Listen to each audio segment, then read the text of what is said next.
ब्रह्म राक्षस कविता के इस भाग में यहाँ पर कवि ने एक अद्भुत आभ्यंतर लोक हमारे सामने कल्पना का उपस्थित किया है। देखिए, खूब ऊंचा एक जीना सांवला, उसकी अंधेरी सीढ़ियाँ, वे एक आभ्यंतर निराले लोक की,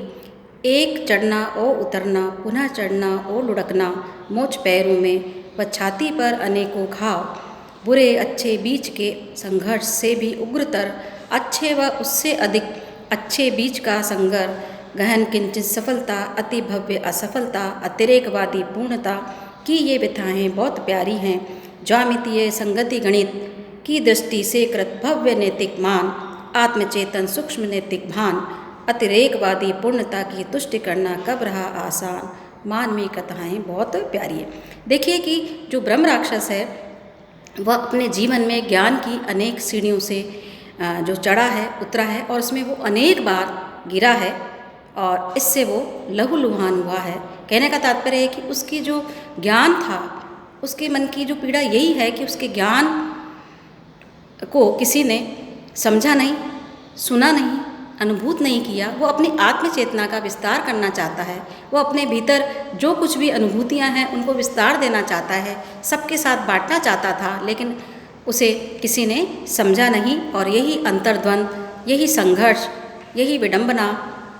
उसके भीतर निरंतर चलता रहता है और वो उस खंडर के भीतर उस सूनी बावड़ी में गहरे में जा कर के ब्रह्म राक्षस में जो है योनि में आकर के बैठ गया है और विभिन्न प्रकार की जो है जो उसकी जो है क्रियाकलाप यहाँ पर हमें दिखाई देते हैं। उसमें देखिए कि अच्छे व उससे अधिक अच्छे बीच का संघर्ष, मतलब अच्छे और उससे अच्छे बीच का जो संघर्ष है उसने महसूस किया है, उससे उसका साक्षात्कार हुआ है, उससे उसका सामना हुआ है। गहन किंचित सफलता, जिसमें थोड़ी बहुत किंचित मात्र जो है सफलता मिली है और अति भव्य असफलता, मतलब देखिए असफलता को भी वो भव्य बताता है कि उसे इतनी असफलताएँ मिली हैं। कहने का तात्पर्य है कि उसको संसार में कोई मान उसको नकारा गया, उसको स्वीकृति प्रदान नहीं की गई, यही उसकी पीड़ा है, यही उसका अंतर्द्वंद है मन का। अतिरेकवादी पूर्णता, ये व्यथाएँ, और उसको ये व्यथाएँ बहुत अधिक प्यारी हैं।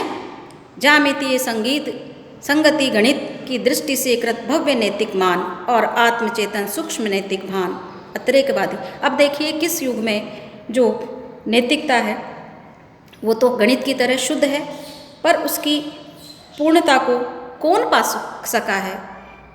लेकिन यहाँ अतिरेकवादी जो है जो भाव है उसमें अतिरेक मतलब आधिक्य है, ज्ञान का आधिक्य है, अपने विचारों की अनुभूतियों का आधिक्य है, विराटता है, विस्तार है, लेकिन उस पूर्णता को कौन आज तक पा सका है। और ये कथाएँ अनंत काल से चली आ रही हैं, क्योंकि मानवीय अंतर कथाएँ देखने और सुनने में बहुत प्रिय लगती हैं, लेकिन इनका जो यथार्थ होता है अत्यधिक जो है कटु होता है। रवि निकलता लाल चिंता की रुधिर सरिता, प्रवाहित कर दीवारों पर उदित होता चंद्र, व्रण पर बांध देता श्वेत धूली पट्टियाँ, उद्विग्न भालों पर सितारे आसमानी छोर पर फैले वे अनगिनित जो है दशमलव से। अब देखिए कि आगे तो उसके जो है घाव है, और अब बिंब देखिए कि जो सूर्य जो उदित हुआ है लाल किरणों के साथ में, ऐसा लगता है चिंता की जो है रक्त की जो धारा है वो बह रही है ब्रह्म राक्षस की घावों से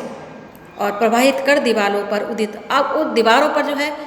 चंद्रमा की जो किरणें वो भी स्पर्श कर रही है, तो ऐसा लगता है कि वो सफ़ेद जो है किरणें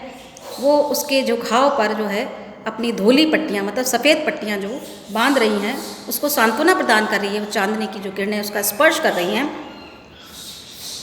उद्विग्न भालों पर सितारे आसमानी छोर पर फैले वे अनगिन दशमलव से, और सितारे दूर दूर से उस चांदनी रात में दशमलव के भांति फैले में विस्तृत हैं, विस्तार पाए हुए हैं। दशमलव बिंदुओं के सर्वतः पसरे हुए उलझे गणित मैदान में मारा गया वह काम आया और वह पसरा पड़ा है, बख्श बाहें खुली फैली एक शोधक की।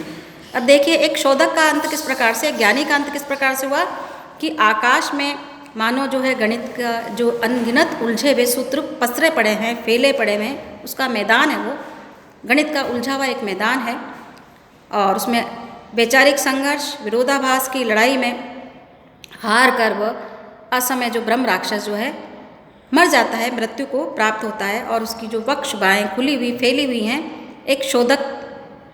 के समान। व्यक्तित्व व कोमल स्फटिक प्रसाद सा प्रसाद में जीना व जीने की अनेक सीढ़ियाँ चढ़ना बहुत मुश्किल रहा। विभाव संगत, तर्क संगत, कार्य सामंजस्य से योजित समीकरणों के गणित की सीढ़ियाँ हम छोड़ दें उसके लिए उस भाव तर्क व कार्य सामंजस्य से योजन शोध में सब पंडितों, सब चिंतकों के पास वह गुरु प्राप्त करने के लिए भटका। कहने का मतलब है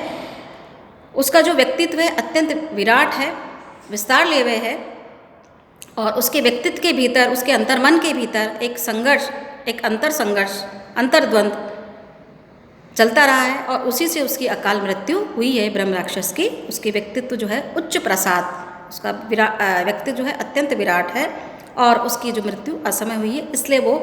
प्रलाप करता रहता है पागलों की तरह। अनेक गुरुओं के पास वो भटका है गुरु प्राप्त के, भाई उसके ज्ञान को एक सही दिशा मिल सके, एक पथ प्रदर्शक के रूप में एक सच्चे गुरु की तलाश में इधर उधर भटकता रहा, लेकिन उसको अभी तक कोई गुरु नहीं मिल पाया। और सीढ़ियाँ जो ज्ञान की चढ़नी और उतरनी, अकेली सीढ़ियाँ, अत्यंत मुश्किल उसके लिए ये सफ़र रहा है। वे भाव संगत, तर्क संगत कार्य और उनमें वो सामंजस्य बिठाने की चेष्टा लगातार निरंतर करता रहा है। और उस भाव और तर्क मतलब एक अंतर्मन की दुनिया और एक बाह्य दुनिया के साथ तालमेल बिठाने में, एक सामंजस्य बिठाने में उसे अनेक प्रकार की कठिनाइयों का सामना पड़ रहा है। वह अनेक प्रकार के पंडितों और शुभ चिंतकों के पास में गुरु प्राप्त करने के लिए वो भटका, एक सच्चे गुरु की तलाश में इधर उधर भटका रहा, लेकिन उसको सफलता हाथ नहीं लगी। किंतु युग बदला, वह आया कीर्ति वैसाई, लाभकारी कार्य में से धन और धन में से हृदय मन और धन अभिभूत अंतःकरण में से सत्य की झाई निरंतर चिलचिलाती आत्मचेतस। किंतु इस व्यक्तित्व में थी प्राणमय अनमन विश्व चेतस बेबनाव महत्ता के चरण था विषादा कुल मन। मतलब ब्रह्म राक्षस की जो आत्मा थी वो विचारों से घायल, उसकी आत्मा क्या थी? अतृप्त थी। और कभी को यदि ये अतृप्त आत्मा भेंट उससे उसकी मुलाकात हो जाती, भेंट हो जाती, तो कभी उसके अभिशप्त जीवन व जीवन के पूर्ण यथार्थ को संपूर्ण रूप में जो है उसको पूर्ण करता। ये वो कवि यहाँ पर कहता है कि जिस प्रकार से अभिशप्त जीवन जीने को वो ब्रह्म राक्षस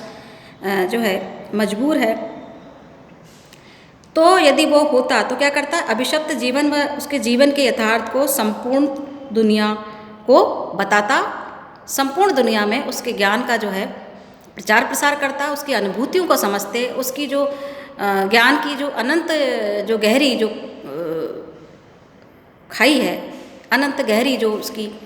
गहराई है, उसको वो नापते। किसके माध्यम से? कि उसको वो अभिव्यक्ति देते। और एक प्रकार से ब्रह्म राक्षस जो है अतृप्त है और यदि उसको और इसी में वो असमय मर गया, इसी अंतर्द्वंद के बीच में, इन संघर्षों के बीच में, इस वैचारिक अंतर्द्वंद के बीच में एक आंतरिक और बाह्य दुनिया का जो संघर्ष था वो सब कुछ उसने सहन किया है और इन सब के साथ असमय वो क्या हो गया? उसकी मृत्यु हो गई। तो कभी कहता है यदि उससे साक्षात्कार होता तो वो संपूर्ण दुनिया से उसका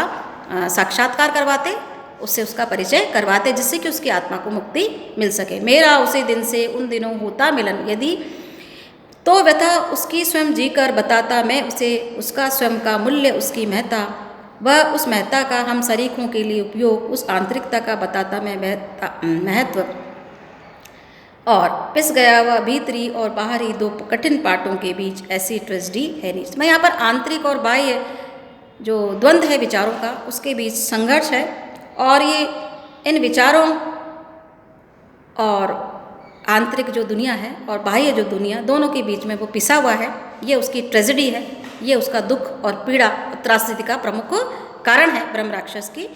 क्योंकि वो कहता है कि यदि वो मुझे मिल गया होता तो मैं उसकी समस्या का समाधान, मैं उसका सहयोग प्रदान करता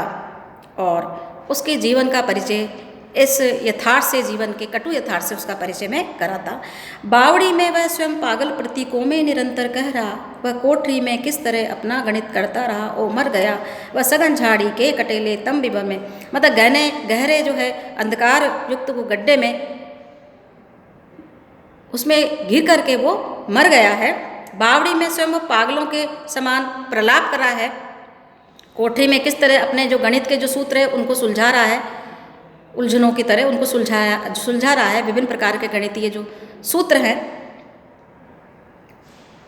और अपने गणित करता रहा। मतलब अपना ही उसका विचार चिंतन, अपनी ही दुनिया में वो लीन सब कुछ करता रहा, लेकिन उसके मन की जो व्यथा है, उसकी वेदना है,